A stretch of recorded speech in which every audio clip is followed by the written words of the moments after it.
જવાના છો. તો ખાસ મારે તમને એ કહેવું છે કે આપણે જ્યારે બ્લેકઆઉટની જાહેરાત કરી, સ્વૈચ્છિક હતી મોકલી, પરંતુ 30% પબ્લિક એવી હતી કે જેને એનું પાલન કર્યું હતું. તો આ વસ્તુ બતાવે છે કે હજુ આપણે જાગૃત નથી. તંત્ર આ જે કોઈ પણ પ્રકારની ભીડ કરતી હોય કે આજે આ તાલીમ કરીએ છીએ એ નાગરિકોની સુરક્ષા માટે છે. તમે બધા સ્વયંસેવકો છો. આપણે બોર્ડર પર લડવા જઈ શકવાના નથી, પરંતુ આપણે સોશિયલ સૈનિક બનીએ, એક ડિસિપ્લિન રાખીશું. એ પણ એક સૈનિકનું જે કાર્ય છે. સાહેબે વાત કરી કે સોશિયલ મીડિયામાં જે મિસઇન્ફોર્મેશનની વાત હોય એક પ્રકારનું વળ જ છે. જ્યારે આપણે દુશ્મન દેશ સાથે કોઈ યુદ્ધમાં હોય ત્યારે ત્યાંથી સોશિયલ મીડિયાના એટલા બધા એકાઉન્ટ એવા એક્ટિવ થતા હોય કે એમાં મિસઇન્ફોર્મેશન આવતી હોય. એનાથી આપણા દેશના નાગરિકો અને આપણા સોલ્જર અને આપણો પોલીસ સ્ટાફ એનું મોરલ ડાઉન કરવા માટે એ સતત એવા મેસેજ પ્રસારિત કરવામાં આવતા હોય.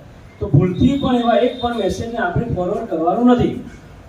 તમે બધા સમજુ અને જાગૃત છો, તેમ છતાં અમુક વાર કેવું હોય કે લાવને હું અને આગળ બધાને જાણ કરું. તો જ્યારે યુદ્ધની પરિસ્થિતિ હોય કે દુશ્મન દેશ સાથે તણાવભરી પરિસ્થિતિ હોય ત્યારે આપણે એક શિસ્તબદ્ધ નાગરિક તરીકે આપણે રહેવું જોઈએ અને આ બધું આપણે કરીશું. મોરોવર એક વસ્તુ મારે તમને ખાસ કહેવાની કે એક જ્યારે એન્ડ્રોઈડ ફોન વાપરતા હોય તો એમાં એક સેટિંગમાં જઈ અને તમે એક એલોનો ઓપ્શન આપશો તો તમારું નેટવર્ક નહીં હોય તો એ સરકારના જે પણ મેસેજ છે તમને મળશે. એમાં પ્રાઇવસી અને સિક્યુરિટીમાં જઈ અને એક વાયરલેસના ઓપ્શનમાં એમાં એલો બટન દબાવશો તો તમને સરકારનો કોઈ પણ મેસેજ હશે ખતરાના સમયમાં તો એ તમને મળશે. અને આઈફોન હશે તો એમાં સેટિંગમાં જઈ અને નોટિફિકેશનમાં છેલ્લે ગવર્મેન્ટ નોટિફિકેશન આવશે, એનું બટન તમે એલો કરશો તો એમાં પણ તમને એ રીતે સેટિંગ કરી શકશો. બીજી વસ્તુ સાયરનની વાત કરી તો તમે ઓબ્ઝર્વેશન કર્યું કે જ્યારે આફત શરૂ થવાની હોય ત્યારે કેવું સાયરન વાગે છે અને જ્યારે આફત ટળી ગઈ હોય ત્યારે કેવું સાયરન વાગે છે. આ વસ્તુની આપણને ખબર જ હોતી નથી.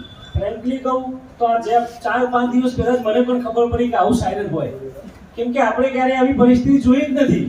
પણ આપણા જે બુઝુર્ગો હશે, આપણા બાપ દાદા વડીલો હશે, એમને તમે પૂછશો તો એ બધાને ખબર હશે, કેમ કે એમને એવી પરિસ્થિતિ જોયેલી છે. જ્યારે કોઈ આફત આવે ત્યારે સાયરનનો અવાજ અપ ડાઉન એટલે ઊંચો નીચો ઊંચો નીચો એવો થશે. જ્યારે કોઈ ખતરો ટળી જાય ત્યારે એક જ સરખા અવાજમાં 2 મિનિટ સુધી સાયરન વાગશે.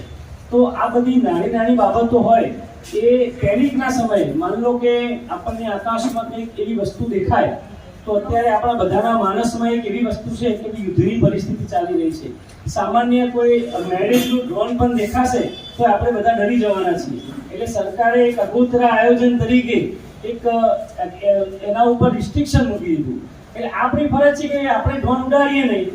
ડ્રોન તમે પણ ના ઉડાડો અને તમે જ્યાં રહેતા હોય આજુબાજુમાં કોઈના મેરેજ હોય તો એમને પણ તમે આ મેસેજ પહોંચાડજો કે ભાઈ તમે ડ્રોન ના ઉડાડતા. સરકારનું જાહેરનામું છે. અત્યારની આ પરિસ્થિતિમાં આપણે બધા સહકાર આપવો જોઈએ.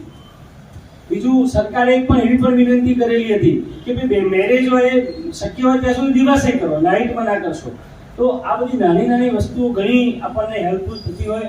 માની લો કે એથી કોઈ આપણી સૈનિકોની મુવમેન્ટ થતી હોય, સૈન્ય રસાલો જતો હોય કે પોલીસની મુવમેન્ટ થતી હોય તો તમને કેવું હોય કે આપણને આનંદ આવે કે રીલ બનાવવું અને અપલોડ કરવું, પણ એ તમારો જે આનંદ છે એ દેશના માટે એક ખતરો થઈ જાય. તમે અપલોડ કરેલી રીલ એ આપણા દુશ્મનો જોતા હોય, ક્યાંથી અપલોડ થઈ, કેટલા વાગે અપલોડ થઈ, એનો ટાઈમિંગ આખો મેઝર થાય અને એના પછી એના આધારે એના પ્રિસાઇઝ લોકેશન લઈ અને એટેક થતો હોય. એટલે આ બધી નાની નાની જે મેટર હોય એ ખાસ આપણે ધ્યાનમાં રાખવાની છે. તંત્ર હંમેશા તમારી સપોર્ટમાં છે. જિલ્લા વહીવટી તંત્રએ કોઈ પણ પ્રકારના ખતરાને પહોંચી વળવા માટે બધી જ તૈયારીઓ કરી દીધેલી છે.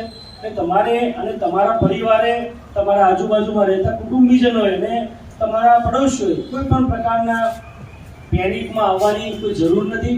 આ સંદેશો પહોંચાડવા માટે તમને ખાસ બોલાવ્યા છે. આ કોઈ એવી તાલીમ નથી કે તમને બોર્ડર ઉપર લડવા માટે લઈ જઈએ, પણ આ એક એવી તાલીમ છે કે શિસ્તબદ્ધ રીતે જો નાગરિક ધર્મનું પાલન આપણે કરીએ તો આપણે ચોક્કસ જે આગામી સમયમાં જે કોઈ ખતરો આવશે, જો કે ગઈકાલે સુખદ સમાચાર આવ્યા છે સીઝ ફાયરના, પણ સીઝ ફાયર થાય એટલે આપણે આપણા હથિયાર હેઠળ મૂકી દેવાય નહીં. થોડા દિવસ એ ઓબ્ઝર્વેશનમાં રહેશે, પછી જ્યારે સંપૂર્ણપણે ઉપરથી જે પણ આદેશ આવશે એ પ્રમાણે આપણે બધાએ કામગીરી કરવાની થશે. આપણી વચ્ચે આપણા શહેરના પીઆઈ સાહેબ, ગણેશ સાહેબ ઉપસ્થિત છે. તો સાહેબને પણ કહું કે એ પણ તમને થોડી પોલીસ વિભાગે શું તૈયારી કરી છે, શું તમારે શું એમાં એલર્ટ રહેવાનું થાય, સાહેબને એમના વિભાગ તરફથી જે કોઈ સૂચનાઓ આપી હોય એ આપણા ડીવાયએસપી સાહેબે તો કીધી જ,